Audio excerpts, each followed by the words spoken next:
Wie wahrscheinlich ist die bundesstaatenweite Legalisierung von Cannabis in den USA?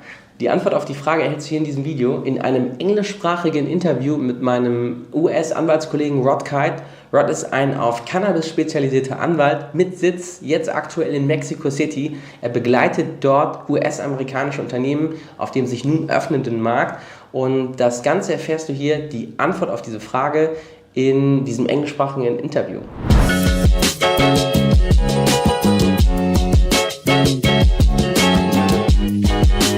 So, how's it going? Yeah. Hi, Rod. Thank you very much for this interview. It's very interesting for me as obviously as well for all the other spectators on my YouTube channel. Would you like to introduce yourself, where you're living right now, what's your expertise, what's your profession? Yeah, sure. Thanks for having me, Lito, by the way. I'm excited to be here, and it's always great to communicate with you, and it's nice to do it this way as well. So my name is Rod Kight, K-I-G-H-T, and I'm an attorney. I am an attorney based out of the United States, and I represent businesses throughout the world in the cannabis industry. And we have a real big focus on hemp and CBD because currently hemp and CBD is more mobile, so to speak, for reasons we can discuss, both across state lines within the United States and also internationally, than is marijuana, which typically is designated as cannabis with higher THC levels than hemp. And depending on what country you're in, depends on what that level is.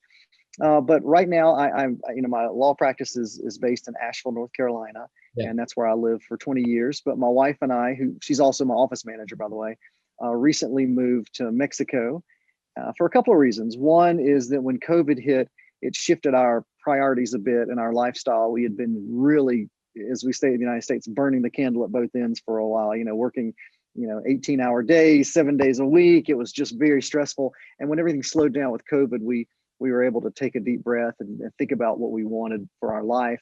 And Mexico is beautiful. The culture is wonderful. There's a much more of a slower pace, a focus on quality and getting things done right over the right amount of time versus, in the United States, it's a lot of, just go all the time.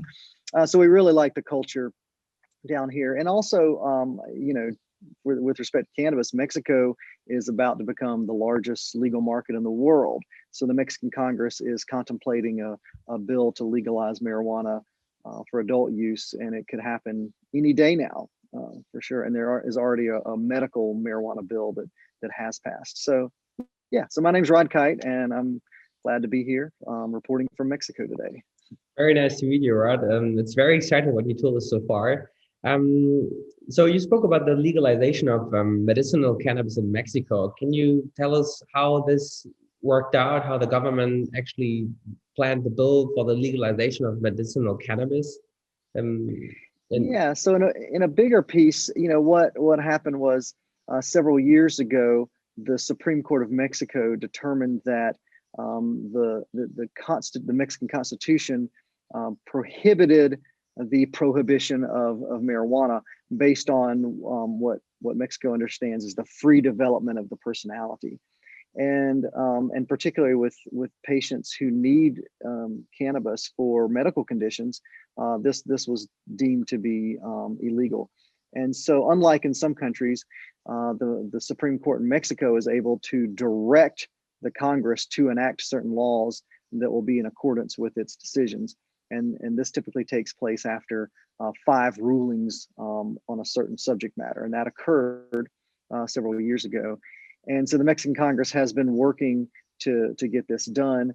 It's been under a number of deadlines, and those deadlines have been extended. The medical marijuana bill passed within this past year. And it's actually, as we speak right now, today is the 29th of April. The Mexican Congress is supposed to legalize marijuana by tomorrow. And so it's hard to imagine that that's going to happen. I'm guessing that we'll see, an additional extension maybe until the fall. But this process is going. Once the law is enacted, then there will be regulations that have to come into place. So it's not like immediately there's going to be some legal sales of marijuana and dispensaries and cultivations. There will be licenses, and my guess is it'll probably take another 12 to 24 months or more before everything really comes into place here. So it will take 12 to 24 months when medicinal marijuana will be sold in drugstores or even the recreational part. That's what I heard. Yeah, I'm thinking more of the recreational part. The medicinal is technically the licenses are now being issued, and it is technically legal. Although we're seeing the very first imports of products into the country, we're seeing the very first licensing is being distributed. So it's very, very new, and we're not sure exactly what it's going to look like. Once it's finalized and happening on a regular basis. Okay, great. One next question I would like to ask you is that's actually a question I'm very interested in. What do you think is the likelihood of legalization at the federal level for all the U.S. states in the U.S. For the recreational use? So that's actually a topic always circulating and everybody's talking about. What would you say as a U.S. lawyer? Yeah, as a U.S. lawyer, I think it's going to happen within this first term. We have the new administration, President Biden, and President Biden is not a fan of cannabis. He is not on board with legalization, but his party is the Democratic Party. I read a poll this morning that 91% of Americans want there to be legalization of cannabis, and even Republicans, the oppositional party, we mostly have a two-party system in the United States. A lot of Republicans are now wanting it as well. So I think we're going to see that happen. Really, I think there's two questions. One is when, and in the United States, we have presidents serve for a 4-year term. And so every 4 years, there's usually a big election. There's for the president, there's members of Congress, usually some local elections and governors of states. And those are big elections. But in between that 4-year period, there's what's called a midterm election. And so every 2 years, we have federal elections in the United States. And so a lot of times that mid-year becomes a pivotal point. And so I think that the Democrats are going to try to get something passed before the midterm elections so that they can take that to the public and say, look what we've done. We're going to continue to do more along these lines. So vote for us again and vote, and additionally within the Democratic Party, and not to get too deep into politics for this, but the Democratic Party is an old party. It's several hundred years old, and it's big. And it has different factions, and even though it's considered to be the progressive party in the United States, it has a lot of conservative members and factions, and then it also has a very progressive liberal faction. And so even within the Democratic Party, you're going to see people competing against each other. So the more conservative ones that are in office now are going to be challenged by the more liberal ones, and they want to be able to say, no, stick with us. We're progressive, and so there's a lot of interesting dynamics.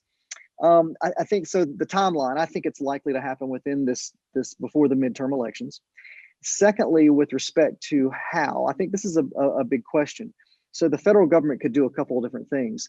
Congress could create a legalization of marijuana, legalization of cannabis, a law that does a lot of the same things that states do.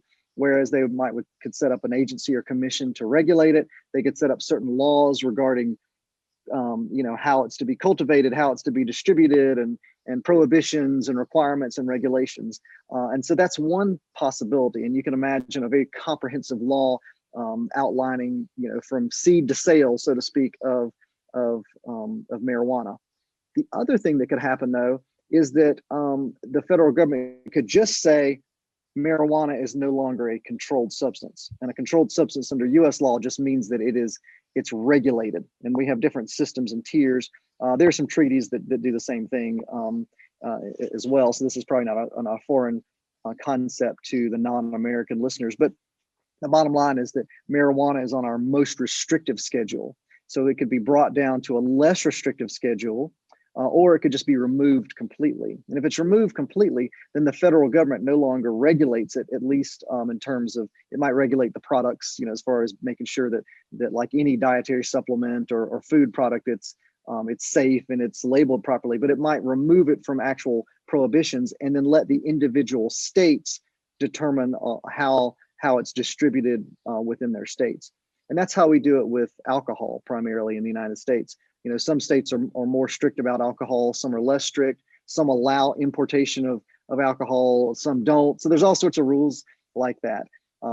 and I'm getting a little bit long-winded here, but I think what I'm aiming at is to describe how it could be a federally regulated thing, or it could be that the feds essentially back off and let the states regulate it, but the states couldn't just prohibit it outright. So it's going to be interesting to see how that plays out. One last little bit I'll say is this could come as sort of a 1-2 punch. So right now we have what's called the Safe Banking Act. And that is a bill to say that financial institutions and insurance providers who provide these services to cannabis businesses are exempt and protected from dealing with this. So a lot of financial institutions don't want to engage with banking in the cannabis sector because they're worried about getting wrapped up. There's all sorts of potential legal ramifications from what we call RICO laws on conspiracy to distribute controlled substances, to situations where they may have collateral for a loan, but that collateral is subject to forfeiture to the federal government because of because it's involved in illegal drugs. So this bill aims to get rid of all that and allow banks to engage with the cannabis industry. It's already passed the House of Representatives, and it's possible, probably likely, that it will pass the Senate, and that will be a big step. And then after that, we think that there's going to be, another bill for federal legalization right behind it. So we'll see. That's very interesting. What do you reckon when this midterm election might take place, if there is a midterm election? Probably from now on in 18 months, or is it? Yeah, it will be November of 2022. That's right. Yeah, so that would be. So there's some time, but of course, elections nowadays, and I think it's the same in Europe as well. It seems like they almost never stop. People are campaigning, so I think the campaigns are going to start up within the next 9 to 12 months, and so we're going to start to see people, politicians talking about these issues in earnest on the campaign trail pretty soon. Great. So yeah, we spoke about the Safe Banking Act, right? Mm-hmm. Right. The likelihood.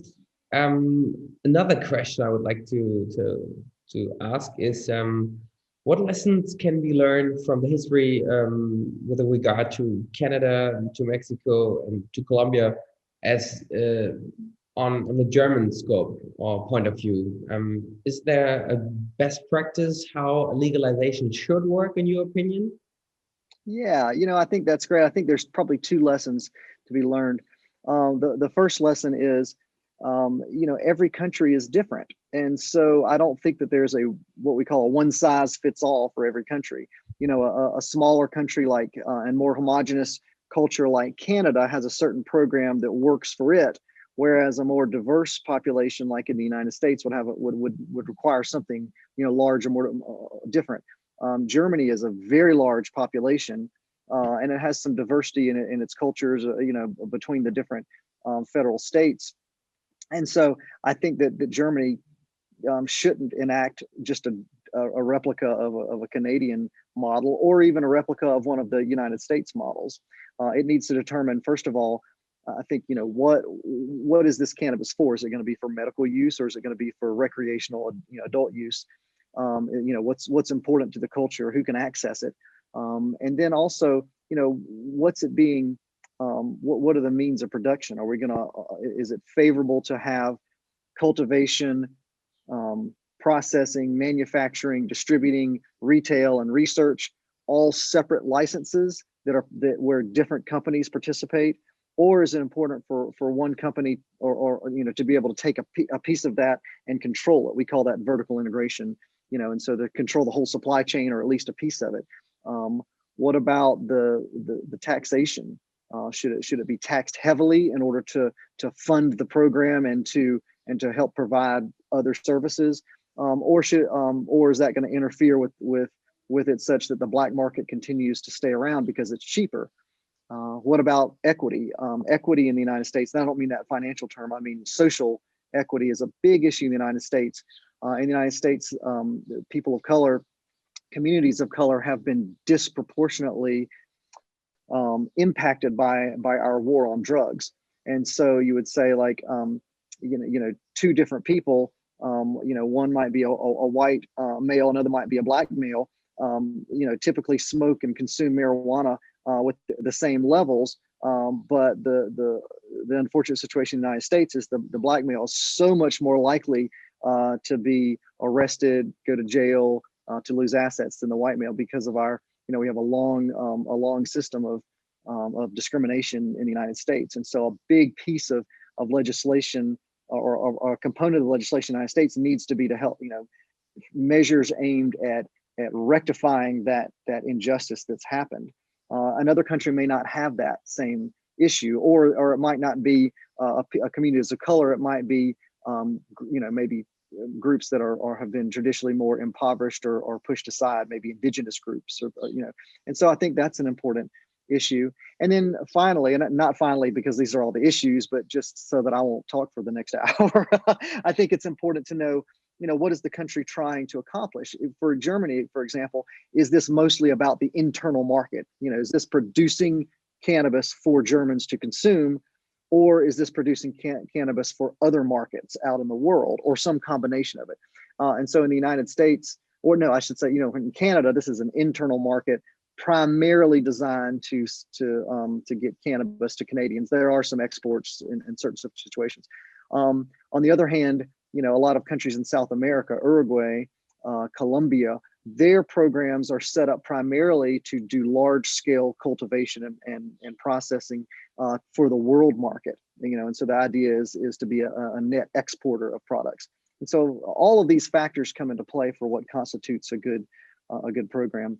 The lesson to be learned is that it takes time, and it's important to identify on the front end what values and what goals you're trying to accomplish with your legislation. All right, thank you for this answer.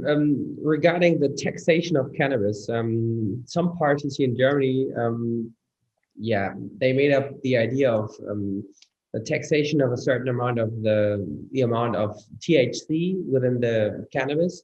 What do you think of this? Since the taxation was very high, I think 10 milligrams was like 20 euro or 2 euro. I don't remember at the moment, but it was quite high.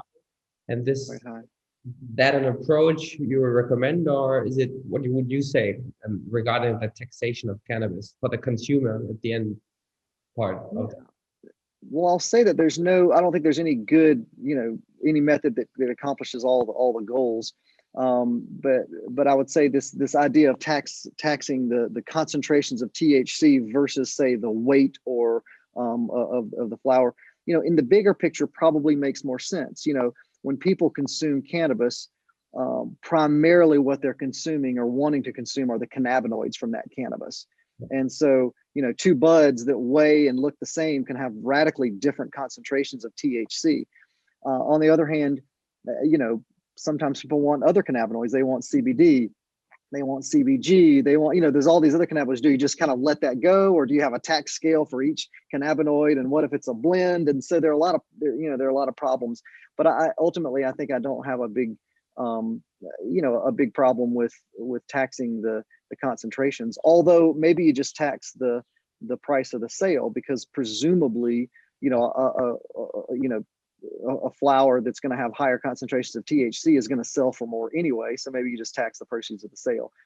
I don't purport to be a tax expert, but I do know that there is there's a sweet spot on a spectrum of how much a tax should be so that it accomplishes a lot of the goals. And that sweet spot you might not be able to identify it right off, and it should be subject to change. Maybe, see what happens for a year if we tax just the THC concentrations at this amount, and then revisit it a year later. So I don't know. Thank you very much so far. Do you have anything to add? Something, a nice to know feature you would like to tell us for people in Germany? Yeah, I'm happy to, one of the things that is a big issue in the United States, which I'm not sure has actually reached other countries, Germany or, other EU countries or Mexico where I am yet, is Delta 8 THC. Yeah, that's right. Have you dealt with Delta 8 THC much in Germany? Personally not, but that's what I've seen so far in a video of another German YouTuber called Vincent Reed. And I heard so far that it's quite booming right now at the moment in the States. But under German law, Delta THC Delta 8 THC is regulated under the Narcotics Act, and since it's part of the Narcotics Act, it's we don't have a case. We only probably, I hope, when politics come closer and elections come up in September, they will think about opening even the field of the Narcotics Law Act for Delta 8 THC. This would be really awesome, but I don't really know if it's on the scope of the politicians, and even on the lobby groups. This could be a great input. Would you tell us more about Delta 8 THC and the consumption in the States?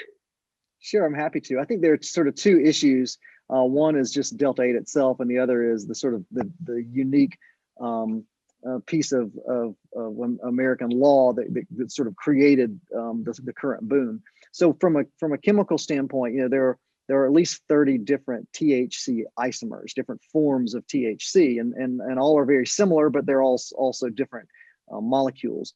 And so the delta, and then followed by a number, refers to the position of the double bond in the atom or in the molecule. And a THC molecule, it's sort of a little thing here, and it's got a little trailing chain, and the double bond can be in different positions there, and it has a slightly different effect on the body. So Delta 9 THC is the form of THC that we're mostly familiar with. It's the one that our bodies typically consume. If we have THCA, which is the acid form, typically that's when it's been decarboxylated, it mostly decarboxylates into Delta 9. But Delta 8 is similar. The effect that you feel tends to be a more muted effect than Delta 9 in a couple of ways. First of all, you don't get quite as high. You might get 50 to 60% as high from consuming the equal amounts of Delta 8 versus Delta 9. And for some people, that's a positive. They don't want to be, losing their mind. They like a more sedated effect. Yeah. The second piece is the paranoia that people often experience with Delta 9 THC is also more muted. So people don't experience those muted effects. And then with respect to some clinical studies, the primary clinical study is out of Israel from the 1980s, and it involved Dr. Meshulam, who was sort of the father of cannabis in terms of research. And it was studying the antiemetic effects, the anti-nausea effects of Delta 8 THC on children undergoing chemotherapy. And it was, the children all had some sort of positive effect with it. It helped them all, in other words. So Delta 8 does have some legitimate effects on its own that are different from Delta 9. So that's the molecule itself, and that in and of itself is driving a lot of the business. In the United States, one of the big issues is our laws defining hemp define it in terms of concentrations of Delta 9 THC. And so it's occurred that to hemp farmers that they can sell psychoactive substances, Delta 8, under the hemp laws and bypass a lot of the regulations and a lot of the prohibitions that exist because of our laws regarding marijuana. And so now you see Delta 8 products being sold just in retail stores that people can go into, online, people just order it. Whereas if they were trying to get a similar Delta 9 or marijuana product, they'd have to be they couldn't get it in the mail or ordered online, and they'd have to go into a regulated store under a state authorized system. And so this is causing a lot of problems. A lot of people in the hemp industry say, well, no, hemp is not about a psychoactive substance. And so they oppose it for that reason. A lot of people in the marijuana and Delta 9 industry are saying, wait a second, we're having to adhere to all of these strict regulations and prohibitions, but these hemp people are selling what amounts to the same type of product without having to deal with all that. So there's some concern there. And then the last piece of concern is the way the Delta 8 is actually brought to market. The cannabis plant, most genetics right now don't produce Delta 8 in large quantities. And that's changing. There's just new genetics. And it's undoubtedly clear that if you were to extract Delta 8 from a hemp plant, it's legal. But what's happening in the United States is CBD is being extracted from a hemp plant. And then that CBD is undergoing a chemical conversion and transforming it to Delta 8. And so synthetic cannabinoids are controlled substances, synthetic THC, I should say. And so we have law enforcement and other governmental agencies that are saying, well, no, this is a synthetic, this is not hemp, this is a synthetically formed THC. And then you have advocates in the hemp industry saying, no, no, no, this is just another hemp derivative. It just so happens to be able to get you high. And it's something that does naturally occur in the plant. And so that legal issue, is this an illegal synthetic compound, or is this a legal hemp compound, is an open issue in the law right now. It's an unresolved issue under American law. So that's a long way of saying, asking about different developments. I think that Delta 8 will probably find a place in the world market because it is a unique compound, but whether or not it has the same flurry of activity in other countries as it has in the United States probably depends on how the laws of those other countries are written, such that is this sort of an exception that can get around a lot of prohibitions, or is it captured within the prohibitions on THC or regulation that already exists? All right. Great. Thank you very much for informing us about Delta 8 THC. I'm very curious about, the selection will go out. We had so many drafts of new laws, especially the Narcotic Act of the Green Party. It's called the Cannabis Control Act, which might be quite good. Other parties, more conservative parties, want their own draft of a new way how to regulate cannabis. But in total, one can say that what is most likely that the CBD flowers will be open for the market and will be banned out of the Narcotic Act. So at least on a German scale and maybe on a European scale, CBD flowers will be part of everyday life of people, and it's very interesting to see whether this will have a big impact on the elections in September. But this has nothing to do with Delta 8 THC. No, but this is really important. Hemp flower, CBD flower became a big deal in the United States a couple of years ago, and it's really opened a lot of people to cannabis at large because it normalizes it. You think, oh, that same thing that I used to think of as a harmful drug, if you're someone who hasn't had experience with it, you see, oh no, this is benign. It has medicinal effects, and it can help people with smoking cessation. It's a good way to ingest your THC. There's good things. So I think that's going to be very positive for Germany. And kudos to you and Kai for all the great work that you've done on that legal issue. Yeah, we're really looking forward for this application. We applied at this authority is called the Bundesamt für Consumer Safety and Food Safety. And let's say the likelihood of having CBD flowers on the market via this application we applied for on tobacco way. The Tobacco Act allows people who try to distribute CBD flowers in Germany, but under the German legalization or jurisdiction, it's not allowed for them. But for other members in EU member states, it is. The only reason why this application could be rejected is zwingende. It's called reasons of consumer safety. And since the European Court decided by the end of November last year that CBD is no harmful substance, the likelihood isn't too low. And especially, that's probably quite interesting to know.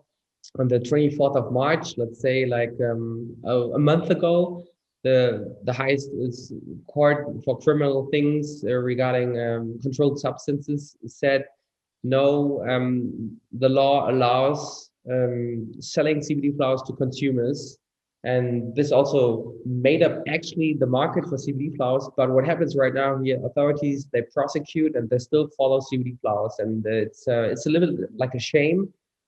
Big police departments like the city of Cologne and other cities, they refer to law cases from 2016, although the BGH decided in March something completely different.